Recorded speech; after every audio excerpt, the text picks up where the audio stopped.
नमस्कार मंडळी, मी अश्विनी. स्वागत आहे तुमचं आणखीन एका नवीन व्हिडिओमध्ये. तर आजचा व्हिडिओ आपला आहे श्री क्षेत्र त्र्यंबकेश्वर दर्शन. तर आता आमची ट्रिप निघालेली आहे. तर बघा, बसमधील खूप असा एन्जॉय केलेला आहे सर्व प्रवाशांनी आणि खूप मजा घेतलेली आहे ट्रिपची. आणि असं नाही की एवढ्याच प्रवाशांनी, पण सर्वांनीच घेतलेली आहे. पण व्हिडिओ खूप मोठा होईल त्यामुळे मी छोटे छोटे त्याचे शॉर्ट बनवलेले आहेत. आणि आता आम्हाला इथे यायला संध्याकाळ झालेली आहे त्र्यंबकेश्वरमध्ये. त्यामुळे आता आम्ही जेवण वगैरे करून आराम करून पहाटे लवकर उठून फ्रेश वगैरे होऊन सर्व आवरून दर्शनाला जाणार आहोत आणि पहाटेचे दर्शन आणि आरती घेणार आहोत.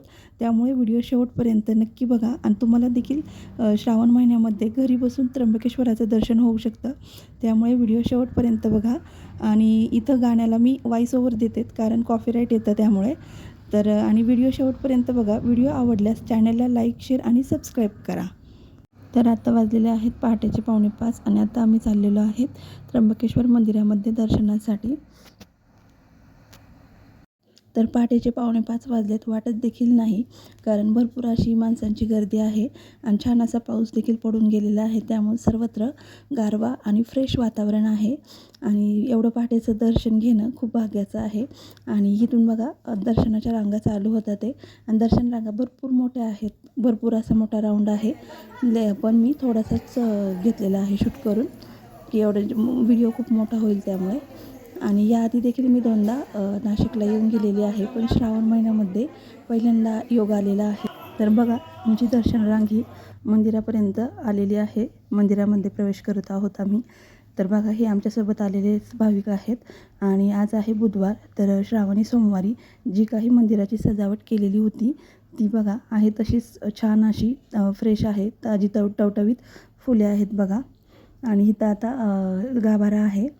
तर तिथे प्रवेश करण्याआधी दरवाजाला जी काही सजावट केलेली आहे ती पण बघा किती खूप छान आहे. आतमध्ये मोबाईल अलाउड नाही आहे, त्यामुळे एवढं शक्य आहे तेवढं मी शूट करत आहे. तर बघा, दर्शन वगैरे घेऊन झालं आणि आम्हाला पहाटेच्या आरती देखील भेटली आणि खूप छान असं दर्शन झालेलं आहे. ही सर्व मंडळी आमच्यासोबत आलेली आहेत. तर बघा, मंदिराची बाहेरून देखील किती छान सजावट केलेली आहे आणि खूप फ्रेश आणि मस्त वातावरण आहे इथं. बघा, मंदिराच्या बाहेरचा परिसर, त्रिशूल वगैरे किती मोठं आहे ते. आणि नाशिक हे शहर एक धार्मिक क्षेत्र म्हणून ओळखले जाते. इथं भरपूर अशा धार्मिक विधी वगैरे केले जातात आणि खूप पाहण्यासारखे देखील खूप काही स्थळं आहेत इथे धार्मिक क्षेत्र. तर इथं बघा, जी पूजा चालू आहे ती मी तुम्हाला स्क्रीनवरची शेअर करत आहे की जेणेकरून तुमचे देखील दर्शन होईल. तर किती मस्त असं बघा, डायरेक्ट थेट पहाटेची पूजा तुम्हाला पाहायला मिळत आहे. आणि हे भलं मोठं असं त्रिशूल आहे. आणि आम्ही जे काही फोटोज वगैरे काढले आहेत ते थोडेसे मी इथे जॉईन केलेले आहेत आणि आमच्यासोबतच्या ज्या लेडीज होत्या त्यांच्यासोबत देखील काढलेले आहेत. खूप मस्त असं दर्शन वगैरे झाले. तर आता बघा, थोडंसं उजेडलेलं आहे त्यामुळे थोडा उजेड दिसत आहे.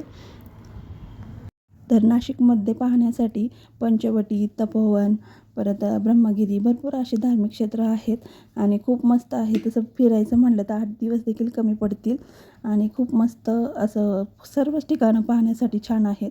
तर तुम्हाला व्हिडिओ कसा वाटला? व्हिडिओ आवडल्यास चॅनलला लाईक, शेअर आणि सबस्क्राईब करा. असेच नवनवीन व्हिडिओ पाहायला मिळतील.